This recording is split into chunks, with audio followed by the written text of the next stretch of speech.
আসসালামু আলাইকুম দর্শক, আশা করি সকলেই খুব ভালো আছেন।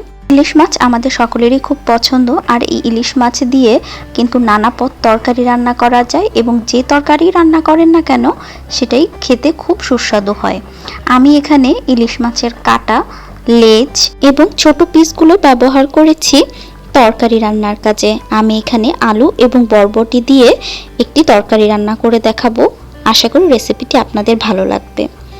এখানে আমি আলু কেটে নিয়েছি ঠিক এভাবে পিস পিস করে। বড় সাইজের দুটি আলু, আপনারা আপনাদের পছন্দ অনুযায়ী আলুর পরিমাণ বাড়াতেও কমাতে পারেন। এখানে বরবটি নিয়েছি।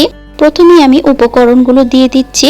হলুদের গুঁড়ো দিয়ে দিব হাফ চা চামচ, মরিচের গুঁড়ো দিব 1 চা চামচ, লবণ দিয়ে দিব স্বাদ মতো। দুটি পেঁয়াজকে কুচি করে দিয়ে দিব এবং তেল দিয়ে দিব সামান্য পরিমাণ।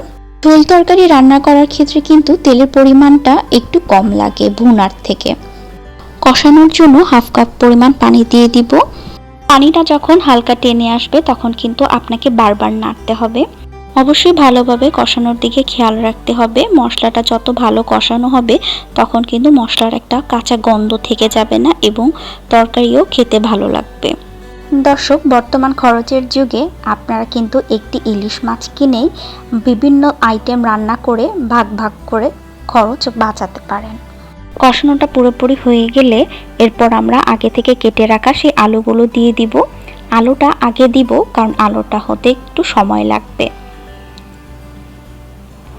আলুটা দিয়েও কিছুক্ষণ নাড়া দিতে হবে এবং আলুটাও যেন ভালোভাবে মশলাটা মিশে যায় সেই দিকে আপনাদের খেয়াল রাখতে হবে। এরপর আমরা বরবটিগুলো দিয়ে দিব। বরবটিগুলো যেন ভালোভাবে মশলার সাথে মিশে যায় সেদিকে আপনাকে খেয়াল রাখতে হবে। দর্শক, আপনি যদি ইলিশ মাছ ভুনার রেসিপি খুঁজে থাকেন তাহলে আমার ডেসক্রিপশন বক্সে রেসিপির লিঙ্কটি দিয়ে দিয়েছি। আশা করি রেসিপিটি আপনাদের ভালো লেগে থাকবে।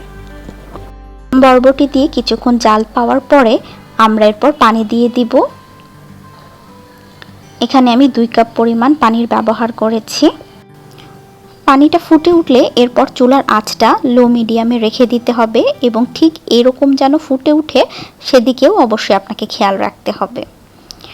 দর্শক, আমার রেসিপিটি যদি আপনাদের ভালো লেগে থাকে তাহলে অবশ্যই লাইক, কমেন্টস এবং শেয়ার করুন।